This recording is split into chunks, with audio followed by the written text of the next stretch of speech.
Boa noite a todo mundo que está nos assistindo. Quero começar primeiro dando alguns recadinhos só para o fundo de para a categoria de artistas técnicos como um todo. Então a gente queria divulgar algumas iniciativas bacanas que têm ajudado diversos artistas técnicos a passarem esse momento pandêmico, né? Então alguns deles são o Fundo Marlene Collet, o Fundo Social de Sated, o Fundo Yasmine, que é voltado para artistas de backstage de musicais, o Backstage Invisível e o edital E-Vivências, que é um projeto da Secretaria Municipal de Cultura, que tem ajudado técnicos a passarem esse período em que muitos artistas estão sem poder exercerem seus ofícios na rua. Então, são iniciativas bem legais. Procurem depois no Instagram e sites. Bom, então, apresentando para quem não conhece o projeto Papo da Coxia. Papo da Coxia é uma iniciativa coletiva independente, voltada para discutir assuntos da categoria dos técnicos, das artes cênicas. Então, a gente aqui chama alguns convidados para a gente poder trocar experiências, bater um papo, contar um pouquinho dos seus ofícios, como foi a sua formação, e trazer algumas reflexões importantes para o nosso ofício como um todo. Então, quero apresentar aqui, somos um grupo com 8 pessoas, e hoje estamos aqui, Érico Casagrande, do outro lado da tela, Pedro Ferro e Joana Pegorari fazendo a live na transmissão no Instagram. Eu sou Lívia Baena, sou técnica de palco e produtora cultural, e converso hoje com Arielle Marcondes. Arielle é designer de moda, figurinista, aderecista e milliner. Boa noite, Arielle. Boa noite a todo mundo que está aí na sala também. Boa noite a todos. Prazer estar aqui. A gente agradece muito. Ai, desculpa. A gente quer agradecer muito sua participação aqui já. E aí eu queria que você contasse um pouquinho de você. O que você já fez, por que áreas você já passou. Pode contar um pouco. Tá, vou dar uma resumida hoje, que é muita coisa, mas vamos lá. Tá certo.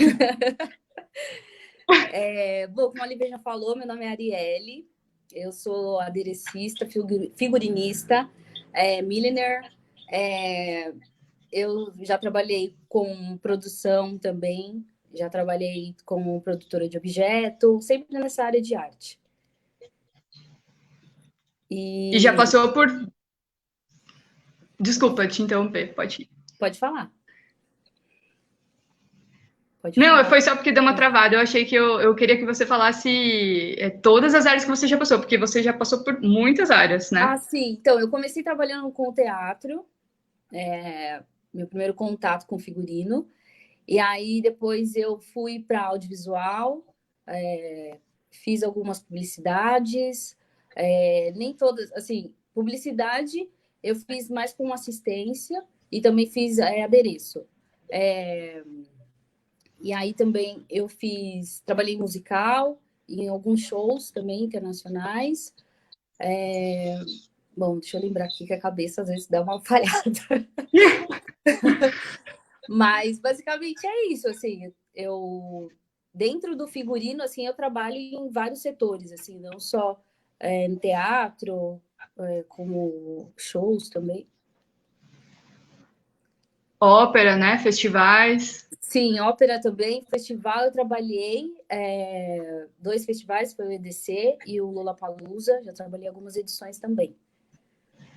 Sim. E agora, começando um pouquinho pelo teatro. Como que você começou no teatro? Por qual companhia você começou? Conta um pouquinho pra gente como foi isso. Tá.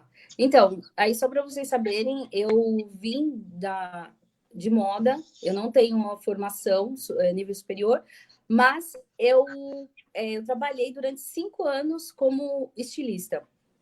Trabalhava na região do Brás, Bom Retiro, só estou dando essa introdução para dar o gancho do figurino. Sim, importante. E aí, depois disso, aí abri um estágio na Companhia do Feijão, foi o meu primeiro contato com o figurino. E lá, na época, foi o espetáculo Nonada, que o figurino foi assinado pela Carol Badra, que abriu as portas para vir pro figurino. E aí, depois disso, eu não parei mais. Aí eu parei de trabalhar com moda, né, confecção, e aí eu trabalhei só assim, com essas produções. Que aí depois disso eu fui fazer os curtas-metragens, não só assinando figurino, fazendo direção de arte também, fazendo produção de objeto, porque assim, eu também quis conhecer algumas áreas dentro da arte, mas aí eu voltei e agora eu trabalho só com figurino. E a moda, como que eu imagino que ela deve ter contribuído para você ir para o caminho do figurino, né? Como que foi para você, assim, o que te agregou, quais foram as pontes, o que você experienciou, assim, dessa ponte da moda para o figurino, começando pelo teatro, por exemplo? Uhum. A moda foi ótimo, porque eu tive uma base, posso dizer, técnica, com a questão da modelagem, para conhecer tecido. Não que no figurino você também não vá conhecer, se você estudar sobre, mas a moda me trouxe essa base. Então, assim, eu estudei modelagem, mulagem, criação, também um pouco de ilustração. Então, isso favoreceu, quando eu fui para figurino, me ajudou muito a desenvolver meu trabalho. Ah, incrível, incrível. E curso de corte e costura, assim, também. Eu fiz um curso, não me auto-intitulo costureira, porque para mim costureira é aquela que sabe fazer um blazer, sabe?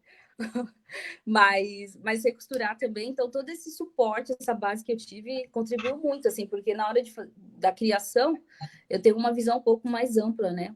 Não só eu, como todos Sim. os profissionais, né, que tem isso. E você tem uma marca própria também, né? Eu tenho. Minha ligação agora, hoje, com moda, é a Cachipu, que é a minha marca de acessórios. Fazem 5 anos que eu tenho essa marca. Então, assim, a Cachipu me levou de novo um pouquinho para esse mundo, universo da moda em si, né? Porque o figurino também tem lá, também está interligado à moda, mas aí eu tenho minha marca. Então, também continuo aqui. E aí, quando você chegou no teatro, como que foram as suas referências, assim, como que foi esse trabalho? Você disse que trabalhou com Carol Badra, né? Como que foi experimentar esses comecinhos assim, do teatro, sobre criação, sobre a vivência do teatro em si, trabalhar no teatro de grupo? Conta pra gente. Ou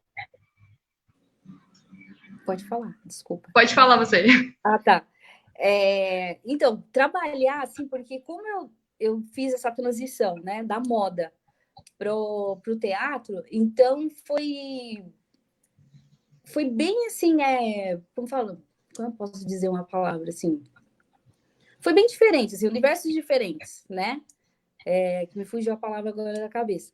Mas ajudou que, assim, quando você trabalha com teatro, né, você se permite, né, com os personagens e tudo mais, não necessariamente trabalhar só com tecido, você pode trabalhar também com os não tecidos, né, que de repente, sei lá, eu já fiz um figurino que eu usei aquele tecido de estofado de automóvel, então permite, foi até um espetáculo Não Me Abandones do Inverno, do Gabriel Miziara, um espetáculo incrível que eu fiz com eles.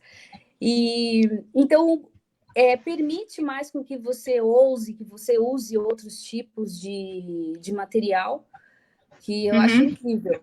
Porque assim, aí como eu vim da moda, eu tinha um olhar muito comercial, assim, no primeiro espetáculo eu lembro da Carol, que me ajudou muito nessa época, assim, falando que eu tinha que desconstruir um pouco isso, porque como eu tinha ouvido durante esses 5 anos trabalhando em confecção, que eu precisava vender, então eu achava que o figurino também eu precisava vender. Tava ali no palco, era para vender. Aí ela falou assim, não, olha, não é assim. Ela falou, aqui você pode ousar, pode criar. E aí foi ótimo essa transição. E aí, depois disso, eu fui cada vez mais, sabe, expandindo e fazendo outros tipos de criação. Claro, assim, eu estou falando nesse sentido, assim, da criação do personagem mais lúdico, né? Sim. Que ousa mais, assim, é que eu adoro, assim, sabe, infantil, essas peças, personagens mais lúdicos, assim, é que eu mais gosto de trabalhar, que aí eu posso dar uma pirada, assim. Ótimo. E falando em pira, gente, a Arielle participou um tempo do Circo du Soleil, e aí eu queria que ela contasse um pouco como você entrou lá, Arielle, o que você fazia lá, conta pra gente um pouco da sua rotina, como que era a sua vivência lá dentro. Uhum.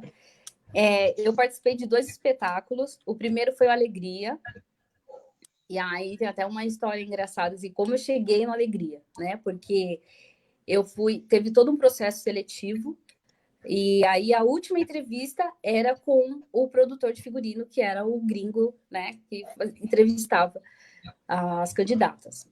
E só que eu não falava, nessa época, eu não falava nem oi inglês, nada, assim. E aí eu fui lá fazer entrevista, e aí tinha um tradutor, na época, brasileiro, que ficava intermediando, mas era engraçado porque tudo que ele falava eu entendia e respondia português. Aí ele falou assim, eu não entendo porque você não sabe falar inglês e você entende tudo. E aí eu falei, pois é, né? Eu falei, vai ver que é uma linguagem aí universal, né? E aí eu peguei, saindo desse processo seletivo, né, dessa última etapa, aí eu falei, acho que eu não vou passar, porque tinham várias meninas lá que falavam inglês super bem. Enfim, aí fui embora, passado 15 minutos me ligam e falam, Arielle, você foi selecionada, isso aqui. Eu falei, nossa, que ótimo isso, né? E aí eu fui lá, o primeiro dia, tinha outras meninas brasileiras, assim, que uma delas também minha amiga, Camila Bábica, que me ajudaram. Falaram assim, olha, se você precisar, a gente está aqui para te ajudar, mas é horrível você ficar num ambiente, você precisa sempre de uma muleta de alguém, né? E aí eu lembro que aí eu vi uns letreiros, né, também, que eu não tinha parado também para prestar atenção, que eles são canadenses, então eles falavam francês e o inglês, e eu sabia falar francês já, que foi o segundo idioma, né, que eu aprendi, foi o francês.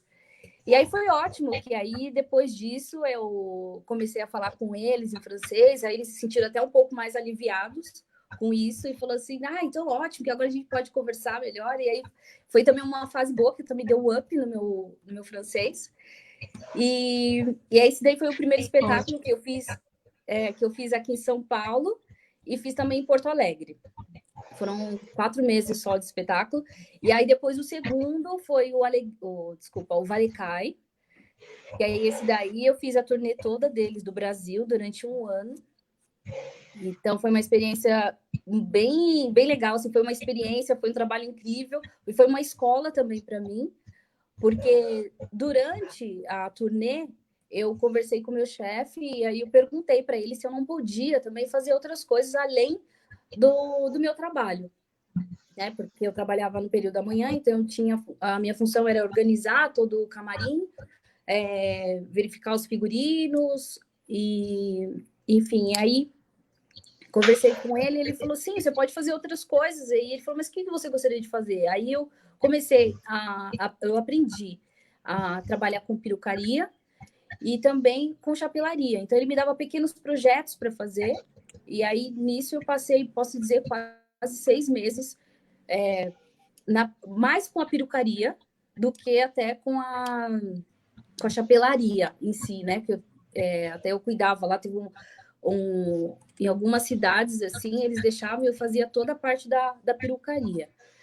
E aí, isso foi incrível. Aí tem uma amiga também que super me ajudou também, a Maria Botelho, do Rio de Janeiro, minha amiga, que me ajudou super também nesse comecinho aí da perucaria, que ela já trabalha, ela é uma ótima cabeleireira, maquiadora, e ela me ensinou alguns truques de perucaria. Então foi sua primeira experiência com perucaria? Foi. Assim, eu também, assim, eu aprendi perucaria, mas hoje em dia eu não trabalho em si muito com perucaria, né? Mas, assim, Sim. como naquele momento ali, né? Foi um momento que eu poderia aprender outras coisas, então eu quis sim aprender, porque eu acho que quanto mais dentro do figurino que você sabe, melhor, né? Até mesmo pela questão da criação, do que eu já falei lá no começo.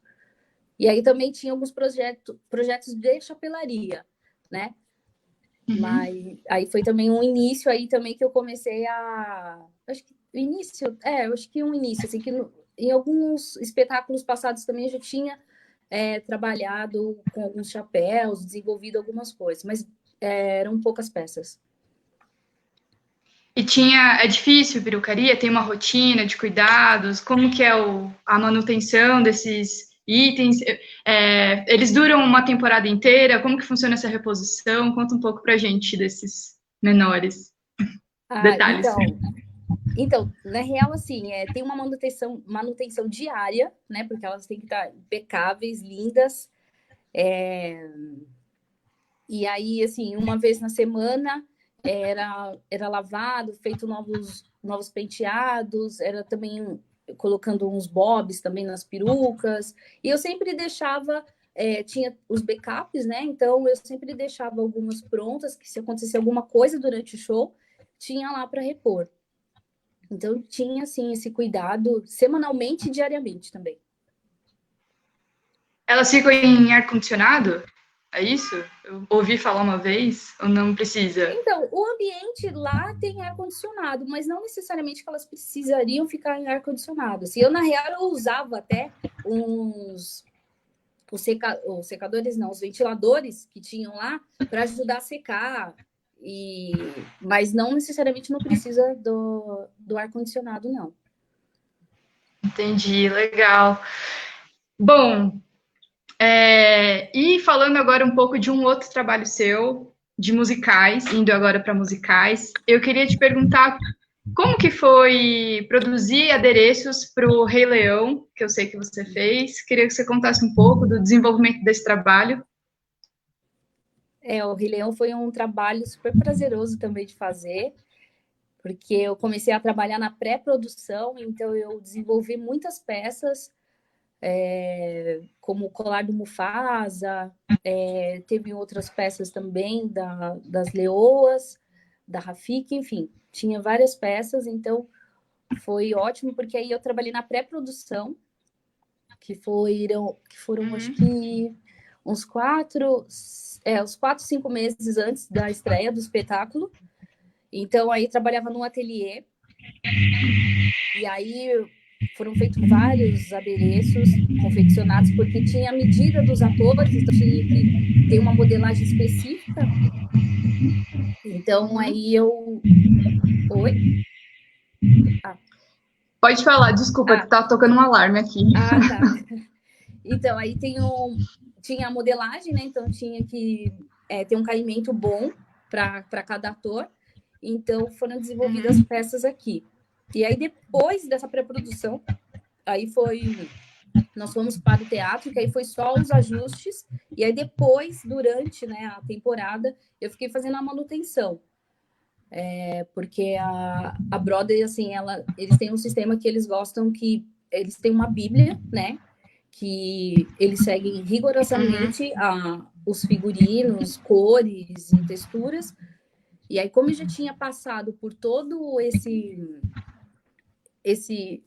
já tinha trabalhado com os adereços, então eles acharam que seria melhor eu continuar esse trabalho de manutenção também. E aí, é claro que assim, no começo, as 2 primeiras semanas, tinha um aderecista, que ele trabalha na equipe do Rei Leão, então ele era um americano, ele passou 2 semanas, desculpa, comigo, me ensinando, me passando várias coisas, assim, e até foi um turbilhão de informação, mas aí depois eu consegui dar conta que também ficaram outras pessoas aqui, a produtora que trabalha, a Mary, que trabalha mais de 16 anos no Rei Leão, ficou aqui também me dando suporte, algumas coisas que eu precisava. E você teve contato com materiais inéditos para você? Você descobriu materiais novos? Precisou fazer adaptações? Não achou material aqui no Brasil? Então, eles trazem muitos materiais, né? Até por conta que eles não sabem se vai encontrar ou não na cidade que eles estão.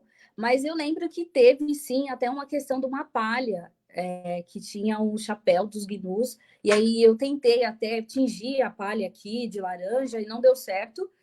E aí eles pediram para trazer a palha eu lembro que eles encomendaram, aí veio de Nova York para cá. Então, teve sim muitos materiais que eu não conhecia, eu passei a conhecer. Isso também foi um aprendizado, porque até mesmo eu lembro do colar do Mufasa, que tinha um material que até eles falavam assim, isso aqui é tão comum. Eu falei, não, mas aqui pra gente não é comum, né? Que parecia até um feltro, mas é um feltro que é usado mais para adereço. E que, assim, é uma pena até que não tem alguns materiais aqui no Brasil, né? Apesar de a gente ter muita coisa, mas tem alguns materiais que não tem ainda aqui. E sobre a dinâmica dentro do ateliê, assim, como que você escolhe a sua equipe para te ajudar a confeccionar esses adereços? Você tem mais ou menos, você tem uma rotina? Como que funciona a sua logística? Conta um pouco para a gente desse trabalho dentro do ateliê. Tá. Assim, desse do Rei Leão, só para explicar, eu trabalhei lá, aí, assim, eu não tinha uma equipe, né? Eu trabalhei desenvolvendo os adereços, mas, assim, aí, mesmo dentro do Rei Leão, eu cheguei a fazer alguns adereços também no meu ateliê. Então, assim, era um extra, e aí eu fiz no meu ateliê, então aí eu tinha 2 pessoas junto comigo trabalhando. Mas aí, assim, falar em equipe, no geral, assim, isso varia muito de trabalho para trabalho. Porque, assim, eu não tenho uma equipe formada para falar, olha, eu sempre trabalho com essas pessoas, porque cada trabalho é uma demanda diferente. Tem a minha mãe, que trabalha muito comigo, que ela tem habilidades manuais. Tem a Jéssica Araújo também, que trabalha muito comigo. Ela até tem as habilidades manuais com adereço e também tem alguns projetos gráficos também que ela trabalha junto quando eu preciso. Então, assim, eu não tenho uma equipe formada, mas eu tenho algumas pessoas fazendo o trabalho junto com elas. Porque, assim, às vezes depende... já teve uma vez que eu precisei desenvolver um mascote para a companhia aérea Azul, de uma ativação, então eu precisava de um ferreiro. Então aí eu peguei, trabalhei junto com o ferreiro para desenvolver esse mascote. Então cada trabalho é uma equipe diferente, posso dizer assim. Uhum. Ah, que legal. Imagina, assim, pela demanda também, cada trabalho é de uma forma, né? E aí precisa de uma especialidade diferente, né? Sim, sim. Tem costura também, né? Que assim, as últimas ativações, que tem alguns trabalhos também que eu reproduzo figurinos de alguns artistas, né? Que são as ativações que tem de alguns shows internacionais. Aí eu conto também com a costureira, que tem a Sula Lemos, uma costureira incrível, que eu adoro trabalhar com ela. Então aí também tem a Sula que faz parte, assim, quando tem parte de costura, ela entra também. Aí quando é adereço, enfim, aí eu vou montando a equipe de acordo com a demanda, né? Aí, assim, isso eu tô falando de aderecistas, eu tô falando de ferreiro, costureiras, motoristas também. Tem meu irmão também que me ajuda. Às vezes ele fica também nessa parte de logística e do transporte. E aí é isso, assim. A sua família consegue, você envolve eles em todos os seus trabalhos, como ou numa área específica? Eles vão para Então, show, vão para teatro? eles trabalham muito comigo, demais, assim. Minha mãe trabalha muito comigo. Então, aí de acordo também com o trabalho, né? Que é de acordo com as habilidades também de cada pessoa, né? Que independente também de ser minha família ou não, preciso trabalhar dentro da habilidade das pessoas. Mas sim, eles trabalham muito comigo. Já teve vezes deles me ajudarem em alguns trabalhos, e depois eles irem junto comigo para fazer prova, ou mesmo no dia do show. Já aconteceu isso várias vezes, assim. E é ótimo também que trabalhar em equipe e família, né? É ótimo, bem legal isso, bem legal esse clima. Ari, falando agora de um dos seus últimos trabalhos, o Donna Summer, musical que estreou ou não chegou a estrear? Em que pé que ficou isso? Conta pra gente um pouco do seu trabalho que você desenvolveu lá. Uhum. Então, no Dana Summer, eu desenvolvi a parte de chapelaria, junto também em parceria, que assim, quando eu falo Arielle, desenvolvi também tem uma equipe por trás, né? Porque é impossível fazer todos os trabalhos sozinha e falar, eu faço tudo, mentira. né? Então, a Arielle é uma empresa, né, que tem uma equipe por trás. E aí, nesse da Dona Summer, eu tive uma parceria também com o ateliê da Casa Amarela, eles me ajudaram, e aí nós fizemos a parte de chapelaria, e aí ele estreou o musical, ele ficou alguns dias em cartaz, mas aí logo em seguida, com a pandemia, o espetáculo, né, teve que parar. E aí, mas eu consegui, sim, desenvolver todas as peças, consegui fazer os ajustes que precisavam, mas eu nem cheguei nem a assistir, assim, depois da estreia, que eu também estava no meio de um outro trabalho, eu não consegui assistir, mas eu consegui desenvolver, sim, todo o projeto. Bacana. E eu gosto muito, acho muito interessante esse assunto de chapéus, porque é um tema que eu tenho pouco contato, é uma coisa que eu vejo pouco, nunca tinha tido contato com outro técnico que fizesse isso. E aí eu queria que você contasse pra gente o que é milliner. Acho que tem muita gente que não conhece esse termo, e eu queria que você apresentasse o que é isso. Tá. Milliner é um termo em inglês que assim não tem uma tradução muito, uma tradução assim que expresse o que realmente é, porque assim tem o chapeleiro, né? E que é a pessoa que desenvolve, faz, e o milliner ele cria, ele comercializa também esses chapéus, então tem uma questão também um pouco mais business com relação à chapelaria. E aí tem essa diferença, assim, porque se eu ficar explicando, assim, em português, assim, parece que não faz muito sentido. Chapeleiro, chapeleiro, né? Parece que é a mesma coisa, assim, mas não é. Tem essa diferença, porque tem o chapeleiro, né? Que seria o hat maker do inglês, que seria a pessoa que ela faz, mas ela não cria os chapéus normalmente. Então aí tem uma diferença desses termos, né? Eu crio e comercializo também os chapéus. Bem legal. E como você enxerga assim as oportunidades para esse setor? Assim, como você analisa o mercado nacional, internacional? Existe um país referência nesse mercado, comprador, criador? Porque eu não conheço, acho que muita gente não conhece. Queria que você, que é especialista, falasse um pouco. Então, é um mercado bem grande, assim, bem amplo, mas é que aqui no Brasil, assim, claro, usamos sim chapéus, né? Mas assim, não muito assim, né? Chapéus para festa, isso já não é muito utilizado. Então, não é uma cultura tão forte quanto comparado aos outros países, né? Até mesmo essa questão do material, que eu tenho muita dificuldade, na real, ainda não encontrei nenhum lugar que eu consiga comprar material aqui para desenvolver os chapéus. Geralmente eu faço uma compra quando eu vou viajar para outros países. Eu tenho aquela mala que vem mais material do que roupa, essa é a minha, assim, quando eu volto para cá.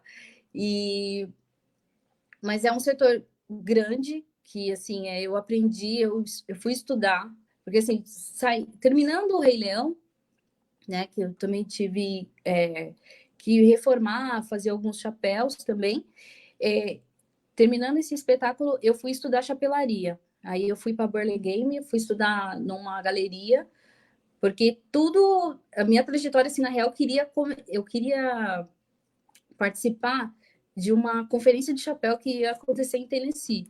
Mas aí, quando eu fui me inscrever, já tinha acabado as vagas, e aí eu peguei e falei, bom, então eu vou falar com uma das pessoas que estão, né? Eu estava lá no quadro lá dos professores, dos docentes. E aí eu entrei em contato com um deles, e aí ele falou: você pode estudar comigo, né? Ter aulas particulares no ateliê. E aí eu fui estudar. Aí eu fui para lá, passei um tempo estudando chapelaria. Eu tive contato com diversos materiais diferentes que eu não conhecia. Porque assim, antes eu já desenvolvia já alguns chapéus, mas era com o material daqui. E não necessariamente, assim, tudo bem que não tem o certo e o errado, mas eu não tinha, às vezes, para alguns projetos eu não tinha um material adequado para usar. Então, Aí eu tinha um pouco de dificuldade com isso. Aí eu fui, então, aí estudei chapelaria, aí depois eu voltei para cá, e aí eu comecei a desenvolver alguns chapéus, mas não chapéus casuais, assim, para o dia a dia. É, eu faço mais chapéu para teatro, para musical, essas coisas, assim. Assim, mais. A gente tem... Desculpa, pode falar. Não, pode falar, eu que interrompi. Não, a gente tem uma pergunta aqui de um participante do bate-papo, que é do Alício Silva. O Alício disse: Arielle, boa noite. Você fez algum curso para chapelaria?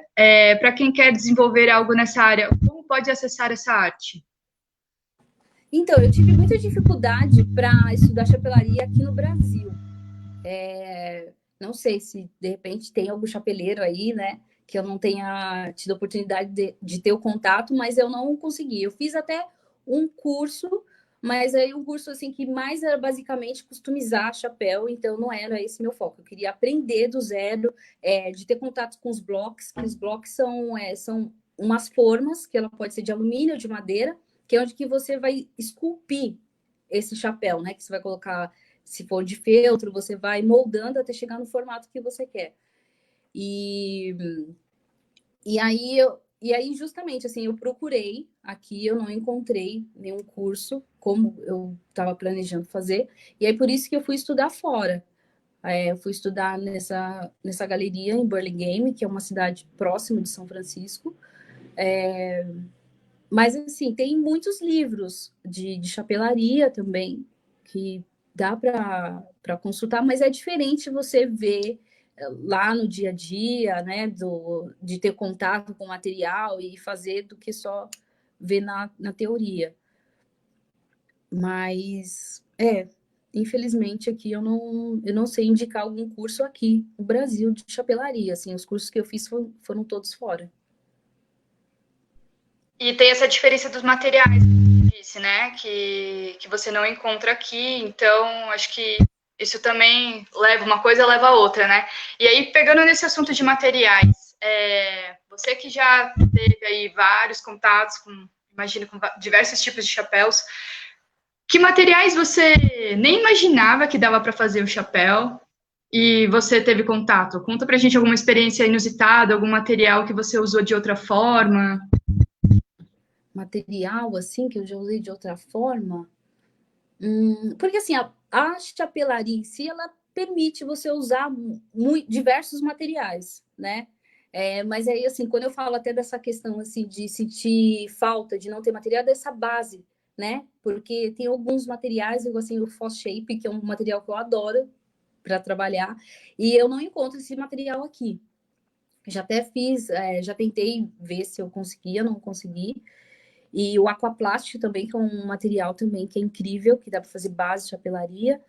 Então, tem diversos tipos de material, de materiais, assim, que não tem aqui e, e que é ótimo, assim, sabe? Facilita muito o trabalho, né? Quando você tem um material, um feltro bacana também, né? Porque aí tem que ser um feltro legal para você dar um acabamento. E é todo um processo, né? Porque fazer chapéu, assim, tem gente que às vezes fala assim, fazer chapéu, mas assim, é muito trabalhoso, porque você não faz, de repente, até uma cartola, assim, de feltro.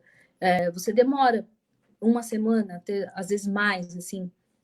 Então, é um trabalho como se fosse de escultor, assim. E demanda muito tempo, né?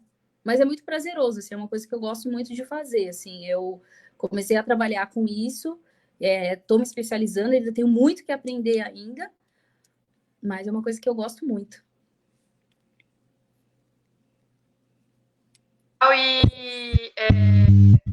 Temos aqui quem está te assistindo, a Sula Lemos. Ela Ah, disse: excelente profissional, parabéns, Arielle Marcondes.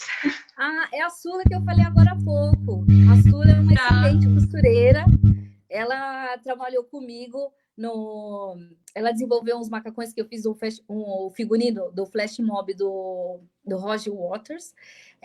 Também ela fez algumas ativações por Maroon 5. Teve outros shows internacionais também que a Sula é minha parceira aí. Tá comigo nessa caminhada aí. Ah lá, seus fãs estão aqui. Fãs e colegas de trabalho. Uhum. E o Alício está incentivando você a montar um curso, já que não tem. Olha Olha aí. só, tá aí uma oportunidade, né? Eu acho uma super dica aí para você. Eu acho que, Sim, como você falou, não tem tantas. Talvez, eu não pesquisei a fundo, mas talvez não tenham tantas oportunidades aqui, e eu acho que deve ter uma boa demanda, deve ter um mercado aí para isso, né? sim, tem. Mercado tem, porque até mesmo, assim, falando dos musicais, a maioria dos personagens sempre usam chapéus, né? Então tem muita procura, né? Mas infelizmente não tem material. Sim, tem alguns profissionais que fazem, né? Não estou me colocando aqui como uma pessoa exclusiva, mas sim. Sobre o curso, eu nunca tinha parado para pensar, assim, mas isso daí é uma boa, sim, porque eu acho importante que até um dos meus objetivos, assim, no futuro, né, não tão distante assim, é passar tudo que eu sei para outras pessoas. Eu acho interessante, sim. Vou colocar aqui na minha listinha. E aí, Ellie, quando você começou na moda, você imaginava que você ia trabalhar com todas essas áreas? Você imaginou para onde você ia e agora para onde você quer ir? Não, não, porque quando eu comecei a trabalhar com moda, porque assim, eu fiz um curso profissionalizante na época, né? Daquelas que vai revelando um pouco a idade. E aí eu terminei esse curso, aí logo em seguida eu teria que entrar na faculdade, mas aí não tinha grana, enfim. E aí eu falei, ok, então eu vou começar a trabalhar. Então eu fui, comecei a trabalhar na Avenida São Caetano, desenhando vestido de noiva, depois fui para o Brás, Bom Retiro. E aí, nisso foi indo, né? Então, assim, quando eu comecei a trabalhar, mesmo até na Rua São Caetano, lá que, para quem não conhece, é uma rua que vende vários vestidos de noiva, e aí eu passava o dia lá, ficava desenhando os vestidos, enfim. E aí eu tinha aquele sonho, sabe, assim, de quem estuda moda, então passarelas, de ter uma marca. Então, assim, e aí eu lembro que na época, assim, tinha umas revistas, sabe? Então você via passarelas, Milão, Paris. Então, assim, o meu sonho era esse, assim, me especializar e trabalhar com moda. Mas aí depois que eu fui trabalhando com confecção, é, o, algo que me desanimou, assim, na época, que foi algo que aconteceu comigo, né? Não estou generalizando em todas as confecções, mas rolava muito uma questão de cópia na época, então então eu não criava, e aí eu tinha que fazer pesquisa, entre aspas, e ficar reproduzindo peças de outras marcas. Aí eu achava isso um saco, né? Não achava isso bacana, não era esse meu intuito, sabe? Da questão da criação. E aí eu falei, gente, eu quero trabalhar com moda, mas eu quero criar. E eu sentia que, por mais que eu não tivesse tido contato com o figurino ainda, eu queria muito mais além do que isso, sabe? Só que ainda não sabia, não tinha tido contato com o figurino, então eu não sabia o que era. E aí eu fui nisso que eu fui, que eu também não lembro como aconteceu que eu cheguei na Companhia do Feijão, que foi o primeiro trabalho com figurino.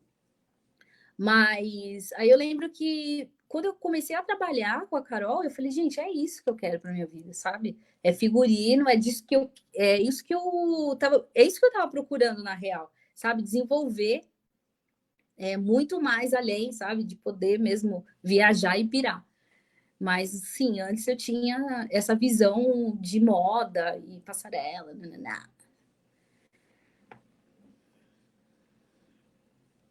Ah, que legal, ó. Comentário para você, mais uma colega te assistindo, a Fabiana Servilha. Ela está passando para prestigiar o trabalho da grande figurinista de filmes Arielle. Fabiana Servilha é a diretora que, assim, nós estamos ainda no meio do processo do filme dela, né? Nós vamos filmar agora quando tiver tudo ok, né? Estiver podendo sair. E, e aí a Fabiana é uma diretora ótima, incrível. Eu trabalhei com a Fabiana Aqui, a primeira vez, nós nos conhecemos no curta-metragem.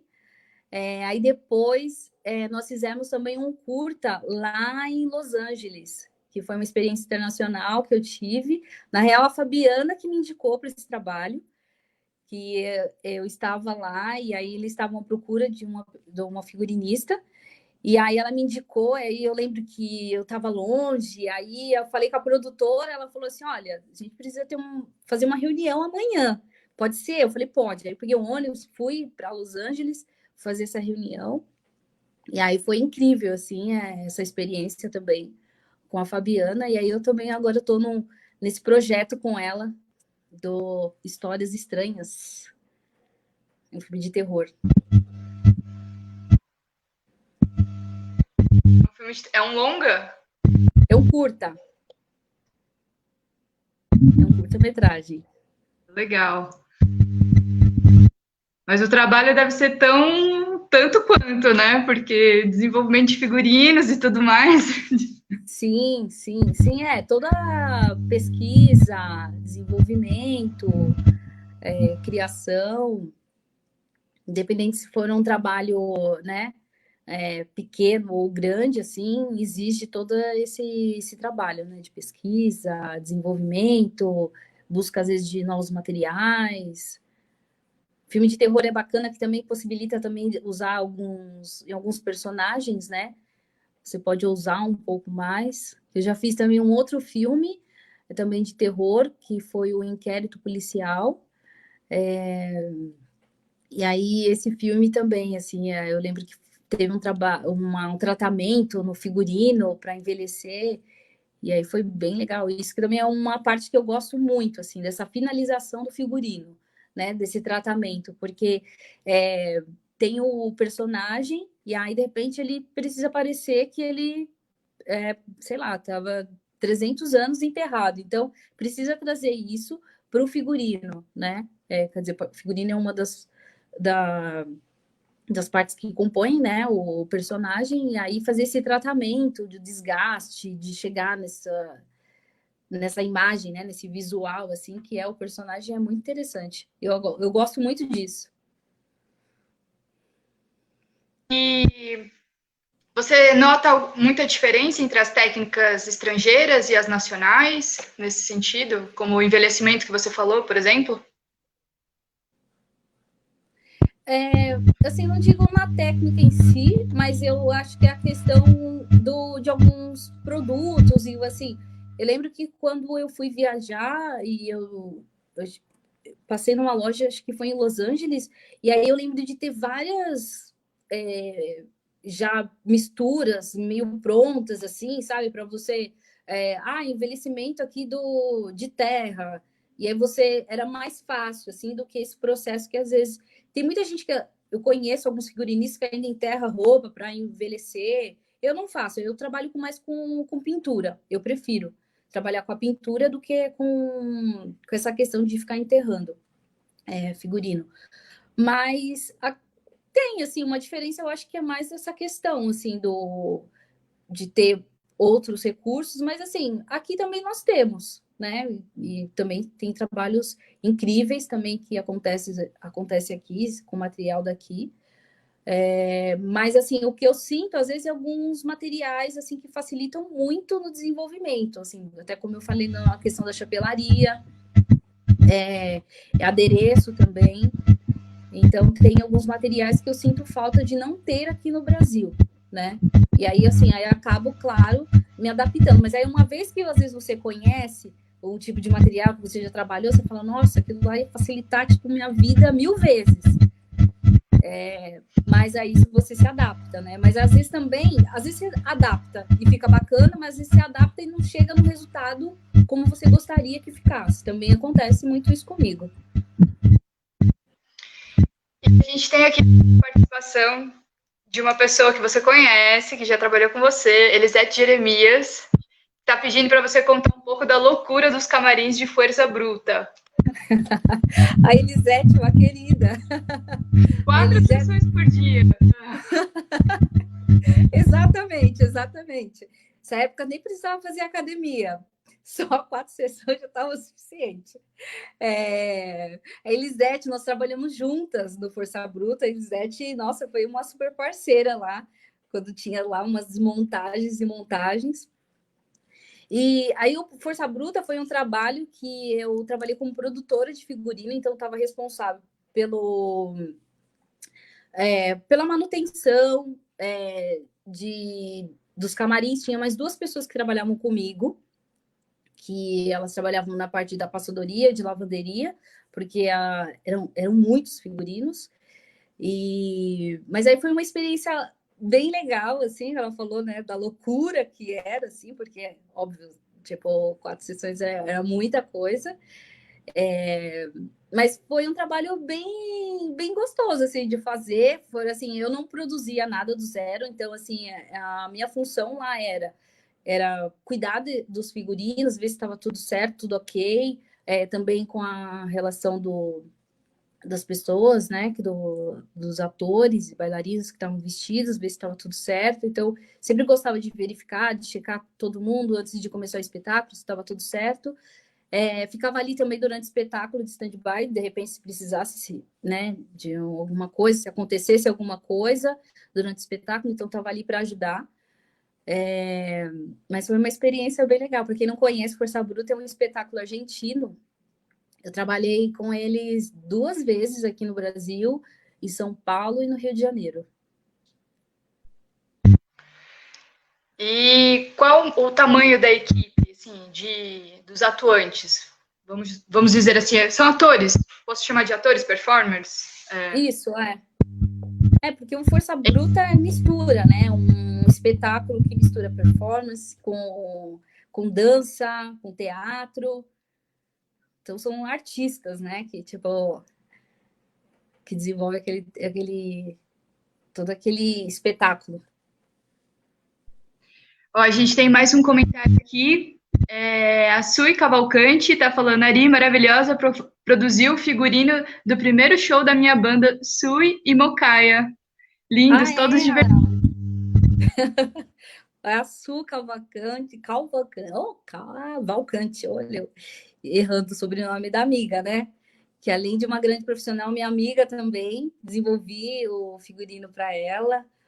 É uma super artista também, que tem um prazer enorme, assim, de trabalhar com ela. E, Ari, o que você considera que foi o que fez a diferença na sua formação? Você já contou um pouco aí da tua história, por onde você começou, seu curso profissionalizante, e aí você teve muitas experiências internacionais também. Então, o que você considera que fez, assim, a diferença na sua formação? Eu acho que foram as pessoas que eu conheci durante o caminho. Isso significa muito, assim, no que eu sou, no que eu aprendi, porque eu tive vários mestres durante os trabalhos, né? Então, a cada trabalho eu aprendia com outras pessoas, no Rei Leão mesmo, eu aprendi muita coisa, de manusear novos materiais, de fazer coisas que eu não tinha feito. Então, foi muito assim, foi um desafio, mas ao mesmo tempo também, assim, eu aprendi muito. E eu gosto também, sabe, de me desafiar, de aprender novas coisas, novas técnicas também, porque às vezes a gente acha que sabe alguma coisa, quando vai ver, já chegou outra coisa, tem outra coisa diferente para desenvolver, e eu gosto disso. É isso que me motiva, assim, também, com relação ao figurino. Com certeza. Tem mais um elogio aqui para você, uma pergunta. Arielle é uma profissional excelente e sabemos que a excelência exige disciplina, comprometimento. Há alguma coisa que a limita? Ou então ou que te faça voar mais alto? Alguma coisa que me limita? Não, assim, não tem algo que me limite, não, assim, porque eu não dou limites para mim, sabe? Quando eu vou desenvolver alguma coisa, já teve projetos que eu não sabia por onde às vezes começar, ou de repente parar e falar, e agora, como que eu vou fazer isso? já teve muitos projetos, assim, mas eu acho que... E aí, quando eu não sei, de repente, desenvolver alguma coisa, aí eu vou procurar, vou estudar. Então, assim, nessa questão eu não me limito. Ela falou outra coisa também, do limite da... Eu esqueci agora, do... Voar mais alto, então. Alguma coisa que te lança, te faz ter as caras, um Olha só. desejo, uma inspiração. Uhum. Ai, nossa, voar mais alto, assim,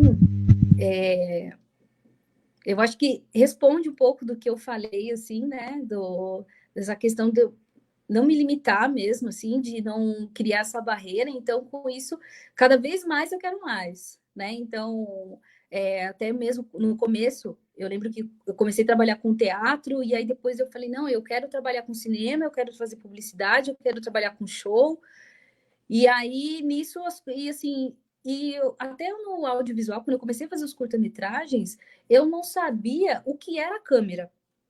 Então, assim, eu entrei zerada, então eu tive pessoas do meu lado que me ajudou muito. Luanda Moraes, uma amiga minha, que eu lembro que o primeiro curto que nós fizemos juntas, assim, ela ficava me explicando o que que era. Então, assim, nada me impediu, assim, até a minha falta de conhecimento na época não era um bloqueio para mim. Isso me dava até mais gana para querer aprender e conhecer, enfim.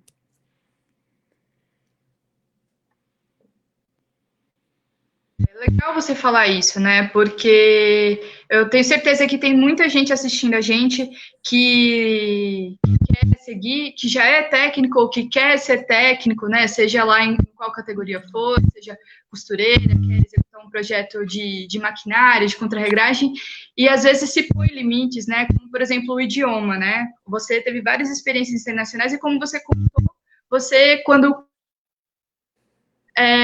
a proficiência num idioma em si. Então, acho a tua experiência, né? Assim, então, quer dizer, idioma não é uma questão, né? Assim, a gente corre Sim, atrás e consegue, né? sim. E aí, como que foi, assim, para além disso, além do idioma, assim, você sentiu muita diferença quando você começou a trabalhar com equipes estrangeiras, seja de cultura, seja de cultura que eu digo assim, pessoal, tanto quanto cultura organizacional, formas de trabalho? Você sente muita diferença? Você prefere o estilo de trabalho de alguma nacionalidade em especial?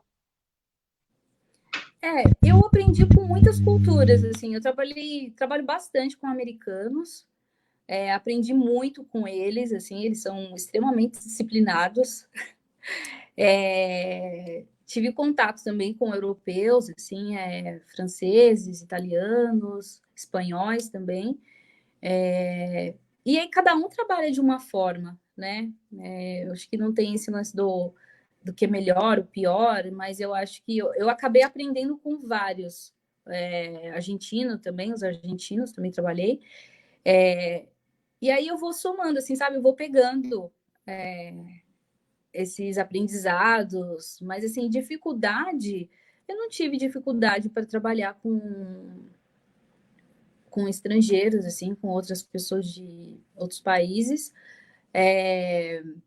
Sim, tem a cultura e é nisso eu acho que quando você trabalha, né, com outras pessoas de outras nacionalidades, assim, acho que é, é você observar e ver o jeito, a maneira que eles trabalham, assim, tem uns que não gostam que você, de repente, tenha uma atitude um pouco mais invasiva, então, eles pedem para você fazer algo, então, assim, ó, faz 1 e 2, então não faça o 3, se for fazer o 3, espera, pergunta, então, e é no dia a dia que você vai aprendendo com cada um, e também, assim, mesmo dentro de uma nacionalidade, também a gente não pode generalizar, porque, assim, eu já trabalhei com americanos que era tipo assim, tá ótimo, tá lindo, sabe? Faz aí, tá tudo certo. E eu já trabalhei com americanos super regrados, assim, sabe? Do tipo, olha, só isso, não passa dessa linha, sabe? Você vai só até aqui. Então, varia muito, assim. Eu lembro de uma experiência que eu tive no show do Bon Jovi, eu estava trabalhando no camarim, e aí eu lembro que eles estavam, a produtora estava virada que teve o Rock in Rio, e aí ela falou assim, Arielle, olha, eu tô com essa cara feia, tipo, não tem nada a ver contigo, eu só quero que você me ajude, só isso. Aí eu falei para ela, mas e aí, tem algum jeito? Ela falou, não, o jeito que você fizer. Aí ela só me mostrou, né, a ordem lá que precisava de arrumar os figurinos.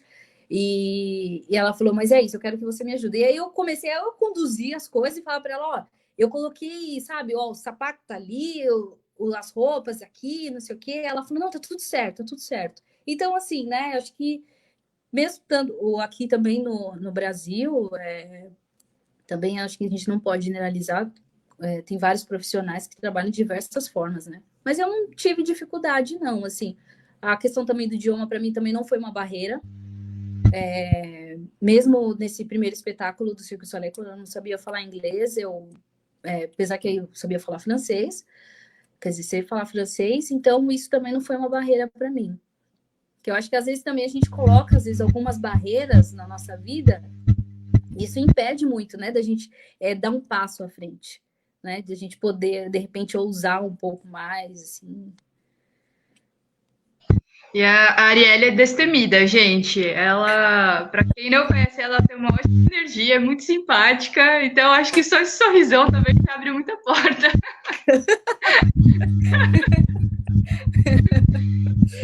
Dá um sorriso, passa um gloss, tá tudo certo, né? Ai, bom, queria perguntar, então, quem são os seus inspiradores e o que você diria para quem está começando agora, para quem está ouvindo a gente e não é técnico ainda ou está se formando para ser técnico? O que você sugere, seja de formação profissional, seja de formação pessoal, que dica você daria? Então, começando pela sugestão, eu acho que a gente, assim, a pessoa deve, eu acho que a prática, assim, eu estou falando de acordo com a minha trajetória profissional, né? E assim, claro, eu já estudei, já fiz vários cursos, mas aí no momento que eu esbarrei, assim, lá atrás, né, que eu não tinha como fazer uma faculdade de moda na época, né, que hoje já tem faculdade de figurino, na época não tinha. Então, para mim, isso não foi uma questão de falar, agora então eu vou ter que esperar, ou eu vou ter que fazer um outro tipo de trabalho. Eu falei, não, vou começar a trabalhar. Então, eu aprendi muito na prática. Então, eu acho que se a pessoa está começando, de repente, procurar um estágio. Eu consegui lá na Companhia do Feijão, não é que eu estou pedindo para todo mundo lá bater na porta, mas assim, eu comecei com eles. Mas tem milhares de companhias, e até mesmo no audiovisual também tem algumas produções, né? Que às vezes dá para trabalhar como estagiário, para você ver como funciona as coisas na prática. Então, eu acredito muito nessa questão de você aprender já com profissionais e você vendo, e no dia a dia ali do set, ou que seja do teatro. Então, eu acho que a pessoa deve dar o primeiro passo, sabe? De falar com alguém, não ter medo nem vergonha, sabe? De passar um e-mail, de falar, olha, eu queria, de repente, participar de um estágio contigo, eu posso ficar aí, posso ser ouvinte, alguma coisa assim, mas para você ter um mínimo do contato. Então, eu acredito muito nisso. Claro que eu não estou minimizando também a questão dos cursos e formações, né, que hoje em dia tem faculdades de figurino, de cenografia, mas se você tiver oportunidade já de aprender na prática, eu acho muito melhor, bem melhor. Você me falou outra coisa que agora eu esqueci. Quem são seus inspiradores? Quem são suas referências? Quem que te move para frente? Sim. Bom, assim, para falar de nomes, né? Nomes, tem milhares de nomes, assim, mas para mim, assim, os meus as maiores fontes inspiradoras, pessoas que me inspiram, são as pessoas que trabalham, que estão comigo ali no dia a dia, são pessoas que eu olho, que eu admiro, então, assim, são colegas de trabalho, são artistas com quem eu trabalhei. Então, assim, eu poderia falar aqui milhares de nomes, assim. Artista como Jairo Pereira, que eu já trabalhei,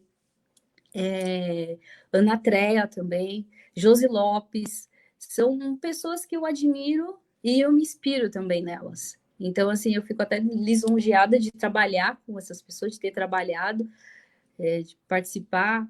A Sue também, Cavalcante também, que estava aí, que fez a pergunta também, ela é uma inspiração. E são essas pessoas, assim, sabe? Claro que eu tenho pessoas, referências, assim, do ICMA, que eu adoro o trabalho dele, questão de modelagem, de construção, mas, assim, no meu dia a dia, essas pessoas me inspiram muito, porque essas pessoas estão ali próximas, geralmente eu estou trabalhando com elas, então, e aprendendo muito com elas, né? E é essas pessoas aí que me inspiram e que me motivam também, né? Então, tem a questão também da minha família também, minha mãe que trabalha comigo, que é uma pessoa também que me inspira muito, assim, como pessoa, como profissional. E é isso. Muito bacana. Deixa eu ver se tem mais alguma pergunta aqui. Espera aí, só um minutinho. Tem uma aqui do Rafael Bicudo. Ele está perguntando, Arielle, você teria interesse em formar milliners aqui no Brasil? Tenho sim, com certeza. Com certeza, sim. E a segunda pessoa já que fala, né? Tá vendo? Tem muito que ia ser explorado, hein? Sim, sim, tem mais sim. uma aqui. Marcos Valadão, eu mesmo tenho muita vontade de conhecer melhor a chapelaria e não sei onde procurar. Vamos aguardar o curso da Arielle. Olha aí, Arielle. Já formou a escola, tá pronta. Não é? Nos últimos minutos já vou falar assim, olha, gente, escreve aqui embaixo, né? Assim. Sim, isso daí seria bem interessante, porque aí também eu poderia passar o que eu sei, né? E também ampliar esse mercado aí de chapelaria aqui no Brasil. A gente só precisaria de arrumar um jeito de trazer mais material para cá, né? Porque a exportação para a gente tá doendo o bolso. Tá certo. E tem mais aqui, fã seu, ó, Júnior Pelota, ela arrasa aonde passar, dedicação total. Ai, obrigada, Júnior. obrigada, gente, pelos comentários. E aí, só dando um gancho também da chapelaria, se essas pessoas depois também quiserem entrar em contato comigo, eu posso também passar algumas informações do que eu sei, de livros, dos cursos que eu fiz, e quem sabe aí, né, no futuro próximo também eu montar uma turma aí de chapelaria e ensinar, assim, porque é todo um processo, sabe? Não é só tem algo assim que eu estou querendo desenvolver agora, que eu estava até conversando com umas pessoas para desenvolver alguns blocos aqui, porque assim, blocos são as formas, né? São onde que você vai moldar esse chapéu. Então eu estou já querendo desenvolver esses blocos aqui, porque assim, por enquanto, né, os chapéus que eu desenvolvo ainda não estou desenvolvendo em cima deles, assim, né? Mas é algo que eu quero sim, porque assim, tem como trazer, só que para trazer assim é meio complicado para cá, para o Brasil, mas eu estou querendo desenvolver aqui, porque não é algo impossível, né? Então, até eu estava conversando com um escultor, né, que ele esculpe em madeira, para ele poder desenvolver esses blocos. Mas é bem interessante, sim. Vou pensar, hein, gente, nesse curso aí, sim, para a gente trocar. Demanda, com certeza tem demanda já. E você falou do teu chapéu que foi indicado? Você já falou disso? Não, ainda não falei. Então, eu estou participando da London Hat Week, que é uma semana de chapelaria que tem em Londres. Era um dos lugares também que eu queria estar como chapeleira, assim, porque para mim a referência, até falando de referência, os chapéus londrinos, os materiais que eles usam, para mim é uma grande referência. E aí eu queria estar lá E aí eu fui selecionada, então era para o evento acontecer agora em abril, mas por conta da pandemia foi adiado, mas mesmo assim ainda está rolando essa exposição online, né? E aí talvez aconteça em outubro, se tudo correr bem. Mas aí foi uma experiência bacana também de estar lá junto com os mestres da chapelaria. Claro, assim, não tem só Londres, né? Assim, Londres é uma das referências que eu tenho, mas tem muitos americanos, Austrália também, até para a galera que está querendo pesquisar, a Austrália também tem um mercado muito forte de chapelaria. Não estive ainda na Austrália, mas tenho contatos com chapeleiros de lá, até mesmo por questão de material, porque na Austrália também tem o Aquaplast, que é um dos materiais que eu adoro usar. Então, e vende lá, e lá é super barato, então eu acabo tendo contato com eles, mas tem um mercado muito, muito grande, assim. E aí tem a convenção de chapéu também, que acontece em Tennessee, essa que encaminhou para eu conhecer o chapeleiro, o Weiner é o nome dele. Mas aí é isso, assim, é um mercado muito amplo e aí voltando a falar, né? Eu me perdi agora. Voltando a falar, então, aí eu tô lá nessa exposição e muito feliz, assim, de estar lá, assim, junto com grandes nomes, porque é uma exposição internacional, então tem diversos nomes, diversos lugares do mundo, mas a maioria deles, assim, pelo que eu estava vendo, assim, tem mais australianos, tem alguns europeus e americanos também. E eu acho que, se eu não me engano, acho que eu sou a única brasileira agora não sei nas outras edições, né? Mas nessa edição eu sou a única brasileira que está lá. Esse chapéu você confeccionou aqui no Brasil? Sim, eu confeccionei aqui no Brasil, aí eu enviei para eles, e aí agora tá lá com essa exposição online, enfim, mas eu confeccionei aqui sim. Aí eu tive que tinha um tema, né, para você falar sobre a inspiração. E assim, eu costumo muito, quando eu faço algum chapéu, assim, trazer algumas referências nossas, assim, brasileiras, né? Então, assim, porque na maioria das vezes você vê alguns chapéus, mas às vezes não tem tanta cor, tanta mistura de material, assim, então eu gosto de fazer isso. Então, assim, eu não, por mais que eu tenha essas referências, né, eu gosto de trazer também o que nós temos aqui no Brasil. Porque, assim, quando eu falo de material, sim, tem algumas coisas que não tem aqui, mas a gente tem muita coisa também que pode ser aproveitada, né? E também de levar, também de mostrar, né, o Brasil, né? Porque, de repente, eu poderia até fazer um chapéu lá meio estilo londrino, mas aí eu acho que não ia ter a minha identidade, né? Não ia ter a minha brasilidade. Então, eu quis, sim, trazer isso no meu chapéu, e tá lá. Agora eu não sei agora quando vai acontecer esse evento, mas eu acho que em outubro acontece. Mas aí tá lá, assim, na página deles também, tá exposto já meu chapéu no site também. E é isso, tô bem feliz de estar lá. Com certeza, parabéns, poxa. E aí, você acabou já falando um pouco, mas surgiu uma pergunta aqui de um convidado perguntando se com tudo, mesmo com essa dificuldade de encontrar os materiais aqui, se é possível se virar com o que tem e adaptar. O Alisson que perguntou isso. Uhum. Então, é possível. É possível, mas é aquela história que eu já tinha comentado. Assim, a gente adapta algumas coisas, mas eles não saem o resultado como o esperado ou como de repente deveria, né? Então, assim, tem alguns chapéus que às vezes eu preciso desenvolver que, por mais que eu tente adaptar, ok, eu consigo desenvolver, mas às vezes o resultado não fico tão feliz assim com o resultado se eu tivesse um material específico para aquele tipo de chapéu, né? Porque assim, quando aqui, assim, eu vou muito em loja de aviamento, né? Busco até novos materiais para desenvolver os chapéus. Mas, porque em lojas, assim, que eu já fui fora do Brasil, assim, tem uma infinidade. Então, você fica louca, assim, quando você entra numa loja, sabe? Então, você vê lá tules. Tipo, tem 1.399, tipo, tipos de tule. Mas, assim, respondendo a pergunta dela, sim, é possível, assim, a gente adaptar aqui e, sim, desenvolver chapéu aqui, assim. Mas é que, em alguns casos, eu acho mais complicado.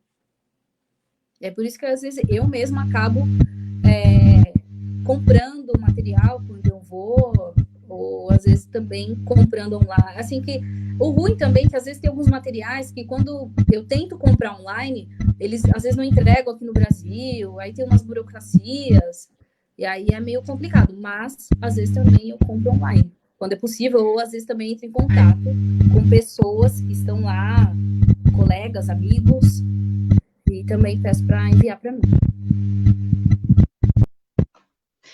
Entendi. Bom, eu acho que é isso. Então, a gente conheceu um pouco hoje do trabalho da Arielle, essa multimulher, né? Que faz tantas coisas, né? Técnica, artista, criadora e futura professora agora, né? Nossa, do gente, ofício. vou colocar lá no meu currículo já, né? Vai ser ótimo. Ó que honra, ó que start que tivemos Né? hoje. Bom, Ari, então, em nome do Papo da Coxia, quero agradecer demais a sua participação hoje, tá bom? A sua e a de todo mundo que fez parte desse bate-papo. Quem quiser falar com a gente, o nosso e-mail é papodacoxia@gmail.com, tá bom? E semana que vem tem mais. Semana que vem a gente vai falar sobre contra-regragens em diversas linguagens cênicas. O nosso diretor de cena, Rafael Bicudo, vai chamar o Enéas Leite para bater um papo sobre a experiência dele e contar mais experiências sobre contra-regragem em várias coisas que ele já fez. Então é isso. Quero agradecer mais uma vez. Obrigada. Eu que agradeço o convite por participar desse bate-papo. Adorei. Muito obrigada. E também agradeço também as pessoas que estiveram aí, participaram, perguntaram, né? Opinaram também para eu ser uma professora de chapelaria. E vamos conversar. Vamos conversar, gente. Então tá bom. Então é isso. Por hoje é só. Até segunda-feira que vem, pessoal. E boa noite. Boa noite, Tchau. Arielle. Tchau, boa noite.